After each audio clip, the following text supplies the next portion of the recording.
Awesome. Cool. So I'm Sean, community builder and hub manager at Estás and Apple. I'm Ibrahima, an intern in Microsoft Barcelona in Thailand. And thank you for joining us for this third edition of Let's Share. Basically, we created this platform for our past and current members and our ecosystem so they could share their skills with the community and the world. We are trying to increase access to knowledge and understanding of key concepts by experienced individuals such as Cristina and Marina. Let's share knowledge, let's share skills, let's share projects. In this edition, we look at how to grow internationally as a software developer. Cristina and Marina are respectively designer and front-end developer contractors, currently working for Lullabot and Apple. These women who code members want to give visibility to the career path, especially to more women wanting to enter the tech sector.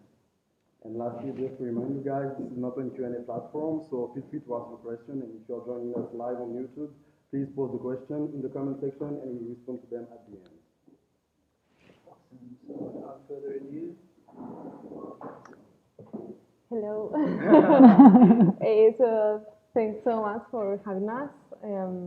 Well, so I introduce myself. Just you can introduce yourself. Okay. So where's the camera? I'm Marina Aisa.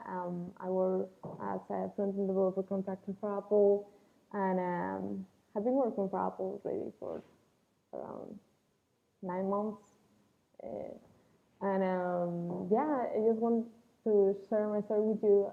Before I used to work for IBM as well, and we're going to speak about how this has been going. Yeah, I'm Cristina Chumillas. I worked also as a front-end developer at Lullabot. Well, it could be said front-end developer, front-end designer, from UX engineer. I mean, it's a long story. Actually, we do like very similar things. Exactly. We both do design and front-end work, and a part of my work at Lullabot, I am also an open source contributor to the Drupal project. Drupal is a CMS. It's a tool to build websites, and well, I'm UX maintainer, and I organize several initiatives in there, and spoiler, that's something that helped me a lot. Amazing. So guys, we can take questions from anybody in the room to start if you want. Otherwise, we also have some questions we prepared in case you have. Okay, cool. So, how did you start working in the tech sector, in the tech industry, and why did you make that decision? For me, I moved to Helsinki to study at the university there. I studied media engineering, and after many years working, as a designer, that is a part of path that you can, of career that you can do in the tech sector. I just started working as a front-end developer as well, and that's what I do at the moment, which is like coding more than designing. But I still love design, and well, for me, I have always been working in this sector, so I don't have very interesting story before that. I actually started on the design, graphic design industry. It was super different from what we see right now in the tech industry. It was completely different. I actually worked like 5 years as a graphic designer or probably something like that. And I was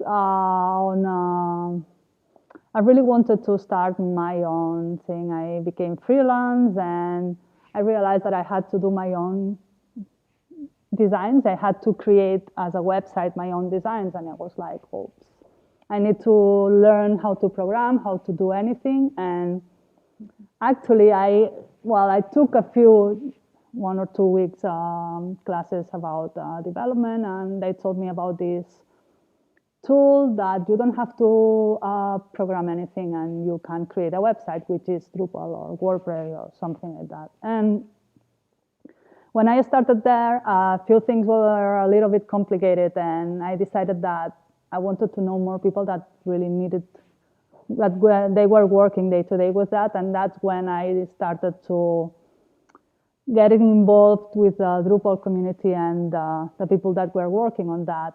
And I started there. And from there, I became a front-end developer also at the same time designing. And I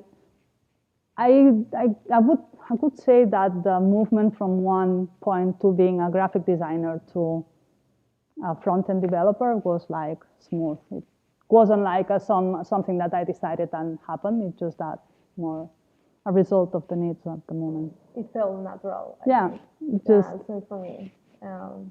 I was in a very similar experience, where I was interning for Microsoft at Helsinki, and they were like, we were designing about stuff. Like we had really bad communication with the development team, and I just decided I decided that I should just learn and to actually be able to communicate, to be able to understand what my designs were meaning and how the development process was going to be afterwards and what should be realistic or not. And then it felt totally natural for me to just learn it. And then the more I learn, the more I like to code, and I just progressively continue that path until I just code and I don't design anymore.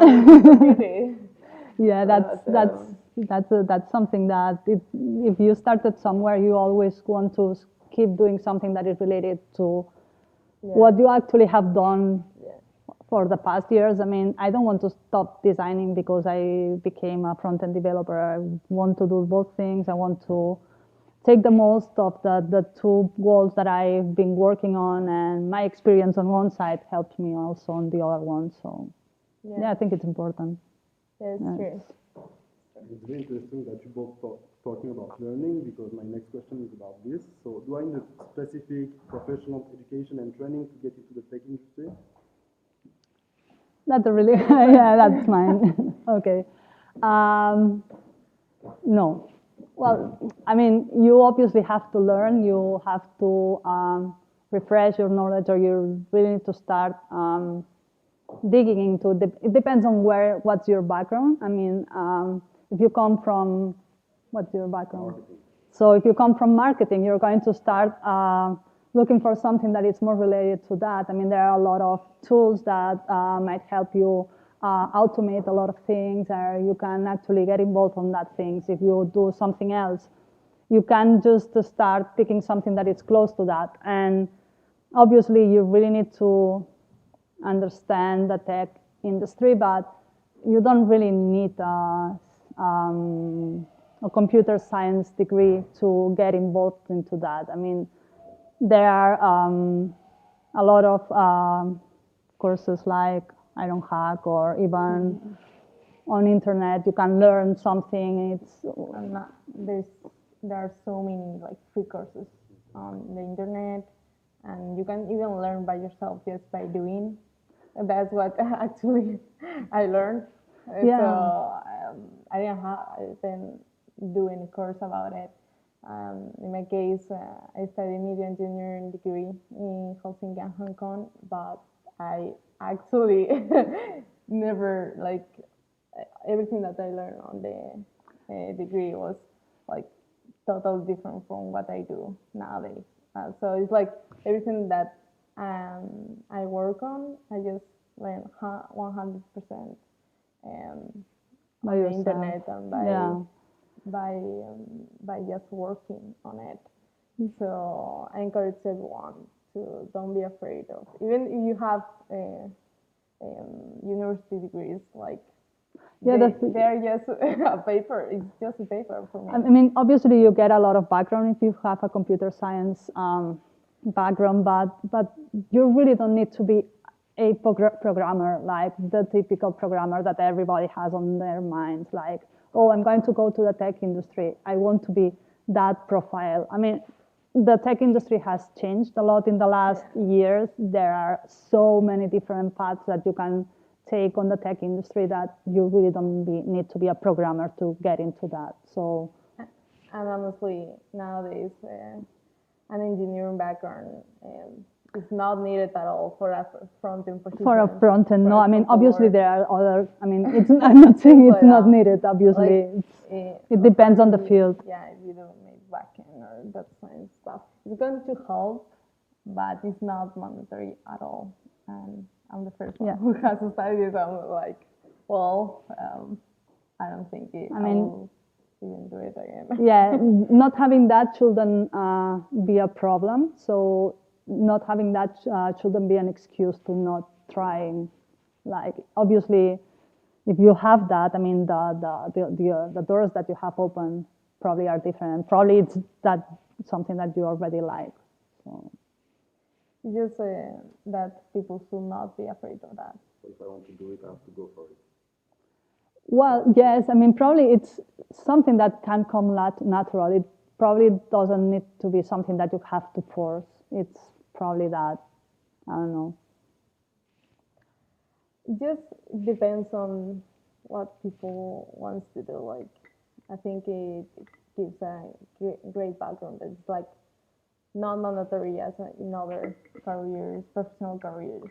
Yeah. And just the amount of free resources on the internet to learn is nowadays is just amazing. Yeah, obviously, if you want to do that if you want to learn by yourself, it's going to take a lot of time compared to if you want to go to one of bootcamp or something like that. It's going to be like 2-3 intense months. It's going to be you're going to get the most of that in less time. Mostly because like finding the right information to learn is difficult. Exactly. Because there's so much information in the internet that the actual value is on like someone giving you what to study and where to find this information. So, yeah.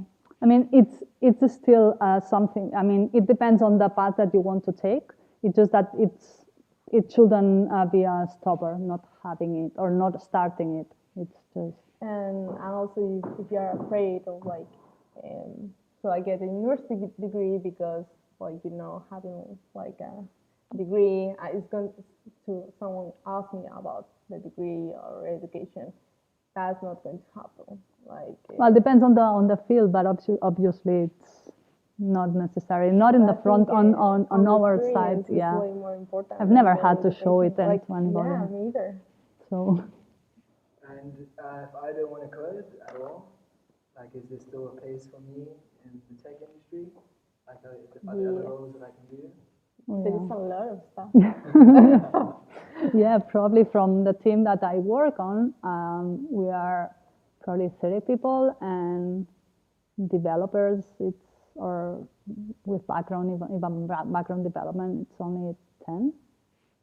So, I mean, there's Q&A, project manager, content management. I don't know. There's so many people that is involved in a project, and designers. So we are all part of the tech industry. It's just, and it's not that developers get a better salary than the others in general. Well, I don't know. It depends a lot on the how senior you are. A lot of times it's not just that being a developer you get better payment. Maybe the audience has any questions for guests today? No. What about online? Do we have any questions? What's your point of view when you think about the no-code movement? I think it's fabulous. I really like the idea of like using less code, because actually you're using a lot of code. I mean, it's just code that you don't have to maintain. But at the same time, I see like bigger problems on how it scales, because you don't have you don't control the code that you're using. You're just using someone else's code. Any other questions? How was the process to apply for the companies that you work on? start? Yeah. Okay.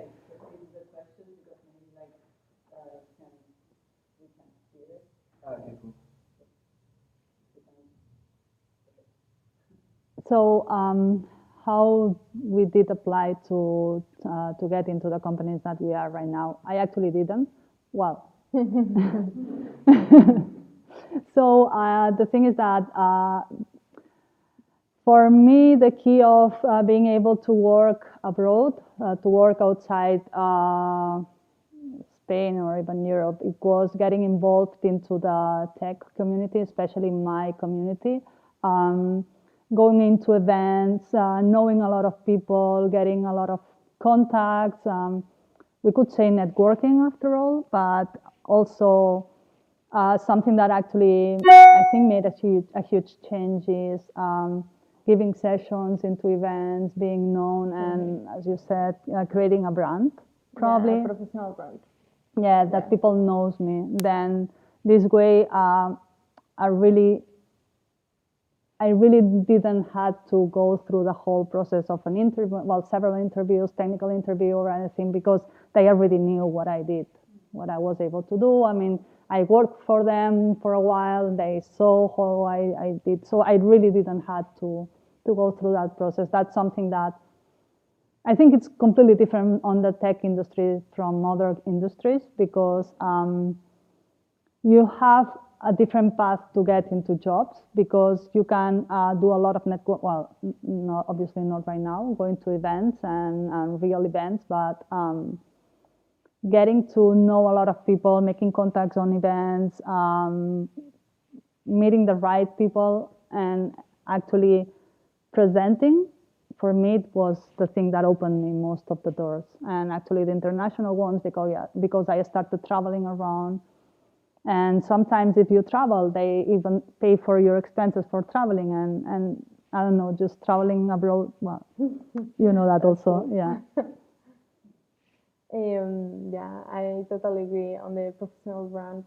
That I think is so important to reverse the action of actually trying to find a company that the company finds you. So that's the trick. Yeah, it was a huge difference. If you have a personal brand on social media, on your own blog, your own website, and you just have visibility, and I think it's way easier than companies that are looking for. Well, they're hiring a lot of. Actually, your positions. path was similar, right? Yeah.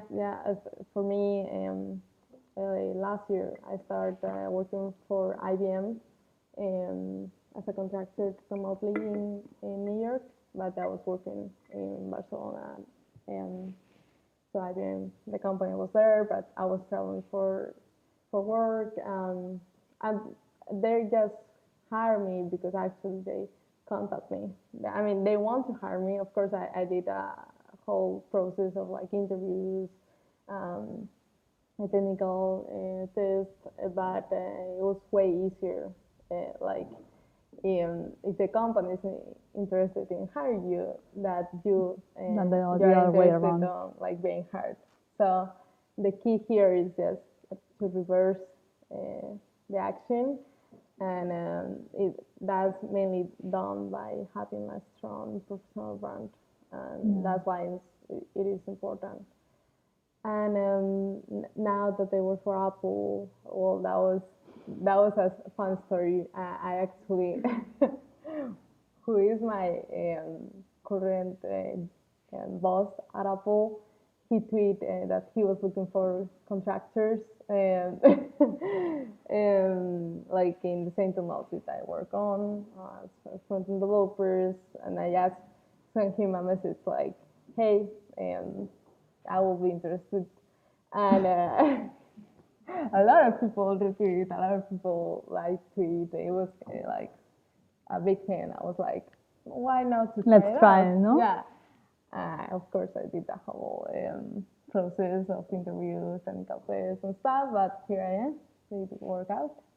So I mean, it's not necessarily the path that you have to it's follow. not. Yeah. It's not like this was quite unusual, like finding jobs. Yeah, through through or Twitter, Apple. it's not usually. But well, sometimes it's like that. It's about luck.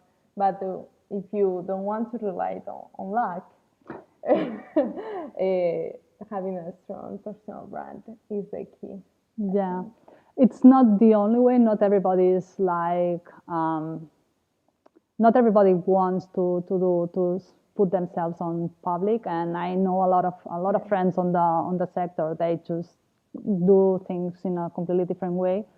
I have a friend that he's living in London. He's been actually there for a while as a contractor, and he actually had a huge list of people on LinkedIn, and he actually spent months just contacting with HR resources, well, with people like they were interested about hiring people, and with his experience, he ended up having several offers in the UK, like I think it goes like 5 years ago. So he's still there as a contractor. So I would say probably having a big network or something like that. It's a key also on that. So yeah. I agree. It's nice that the fact that you talk about working remotely, because we're going to focus more on growing internationally. So you're both working for San Francisco-based companies, so Apple and Lullabot, sorry. So how did you grow internationally? Well, it was just this opportunity for us, and also the fact that we are freelancers at the moment. That makes a whole difference in terms of like, well, being actually employed like American companies. The only way of like staying in Spain is unless this company has a company based in Spain, you just have to be like Contractor, yeah. Contractor. But it's, yeah. As a freelancer that will be autonomous in Spain, or just setting yourself a company. But yeah, that's a key. Do you want to add any information to it? Yeah, probably it's just not working for America. You can actually work for other parts of the world, and probably almost everywhere you're going to be paid way better than here in Spain. So especially on the tech. Well, depends on the part of the yeah. No, but it's not just about the United States. It's also a lot. Well, there's people working in Japan or Australia or things like that. It's cool that you have other options. The moment that you're working remotely, it's a huge abanico de posibilidades. You have a lot of options. Yeah. And yeah, the other side of that is that if you start to work with companies that are not on the same time zone, it's sometimes a pain point because my company is not based anywhere, it's fully remote, but the client that we have right now is in San Francisco, and I mean, for them it's 9 a.m. in the morning, for me it's 6 p.m. on the afternoon. So if I want to work a little bit with them, I mean, yeah. The good part is that if the company is well organized, you really don't have to be from 9 to 5 with the people, because you can actually have the conversations online, asynchronously. You can leave the comment, whatever it is that you're working with, and someone can come later and answer there. So probably a good communication skills. It's something that you need for that, but that's cool. I don't know. Usually, Apple is also in San Francisco, and I have the same issue with time zone. I will say that these companies usually require, because they understand that you're not going to work in the same time zone than San Francisco, because that will mean like ending up so late. And and starting to work to 6 p.m. will be crazy, right? And so they usually just require overlapping of 2 hours. That's like very regular. IBM also required that. And so in these 2 hours, you have all the meetings, and it's just like the time to just sync with the team in San Francisco. And I really like the fact that because it's like asynchronous work, some people is in Europe, some people is in the US, so it's like there is all time working periods. So like I have people in San Francisco that are reviewing my pull clips, and then I wake up and they'll review it and have to do changes. So it's like looks like work is done all the time. Like while you are sleeping, the work is done. Yeah. So it's just a very different mindset, and I think it works pretty well, at least for my team at Apple. I'm also really happy with this schedule. At the beginning, now I felt like it will be crazy because I started working from 11 to 8 p.m. And I felt like it will be so difficult to end so late and stuff. But I actually have more time in the mornings, so I'm just adapting to it, and I actually like it. What I really like is that I don't have any meeting until 6 p.m. So I actually have time for work and focus, and that's something very important that I think we have been missing in other companies for a really long time. Yeah, I used to work on a company based here, and although we were fully remote, everybody expected to answer anything at the moment. I mean, if you left for whatever you had to do, I mean, you really needed to say, hey, I'm leaving, because they were expecting you to be there. Right now, it's like nobody is expecting you to be there. You don't have to say, hey, I'm going to the toilet or whatever. Like, so that's really cool that nobody is just expecting anything at you. You're free. When you're working on different time zones, that's something good. Yeah. The good side is this one. And can you guys maybe explain a little bit more what actually being a contractor is, and like what it entails? Are you self-employed? What is it? Yeah.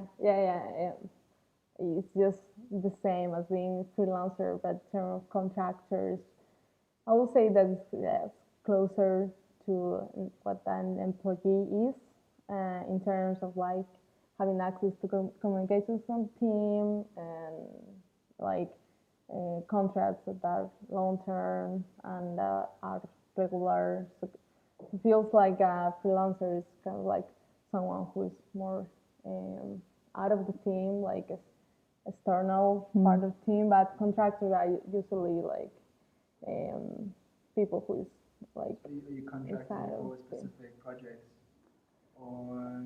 Yes. At least I started contracting for Apple for this period, but it's usually long-term contracts and at least months, which is and also what's something important is that it's full-time. So it requires like they hire you like 40 hours per week. So you don't have like multiple clients at the same time. You only have one, so it feels kind of like an employee, but you are like in terms of like legal and fiscal way, you aren't. It's just like a self-employed person. What it will be like autonomo in Spain. You can also contract through a company, but yes. Yeah, I'm also, I have exactly the same legal thing. Like I'm a freelancer, and the thing is that I have a contract that is 1 year long, and basically every year is renewed, and it's just that we don't even talk about, I mean, it's going to happen at the end of the year, and well, we talk about a little bit if they are not going to renew me, and they are, because it's based on the American way of thinking that they can just say to you, don't come tomorrow. Legally, they can, but I mean, usually you're not on a company, well, it depends on the company, but at least the company that I am, you don't expect something like that. I mean, you don't have the stability that you could have like with a fixed contract here in Spain, but it's almost the same. I mean, you have a long-term contract, you really don't have to worry about that. The only problem that you have is that probably, well, it depends on how you negotiated it. I have some colleagues that they negotiated the salary with a few days of vacations or not day off or whatever. The way paid vacations. The way I negotiated I don't have the vacations in there. So if I want to get more money, I just work more time. It's just that there's a limit, obviously. Which is tricky. Yes. Yeah, that's one of the downsides in there. But obviously, you can also choose when and how many Which weeks. means 0 days. No. If you want to nowhere survive, to go. if you want to survive, that's not a good idea. I mean, you really need to learn how to manage your time. If you don't have like a 9 to 5 work, you really need to learn how to do that, how to not getting burned on the way. So, yeah, I don't know. Which is very, very difficult through these days. At least for me, it's like I end up working way more because I just like, well, I used to take vacations before to travel. Now that we can travel, I'm just going to work, and then I'm like working a lot. And yeah, that's also either. Yeah, but that's also a really good thing about working with the States. We were discussing that before. We get to use to have like stays. Like we usually go from time to time to the States with a company or whatever. So we used to. we used to. Yeah. That was one of the cool parts. Yeah.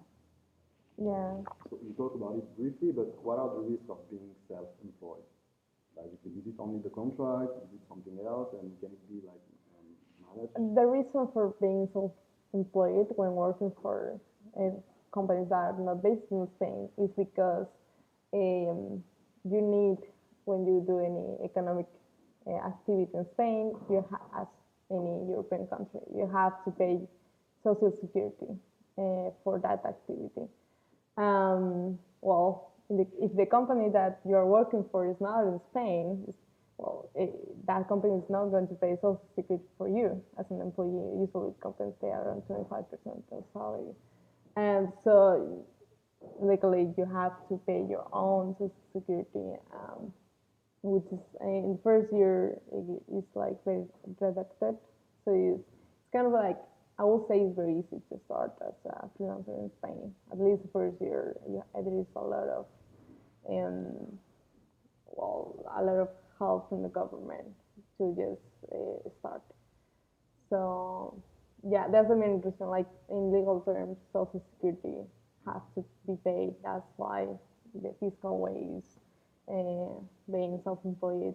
And if you establish a company, you will pay social security through that company. So, yep, that's why. Any questions, guys?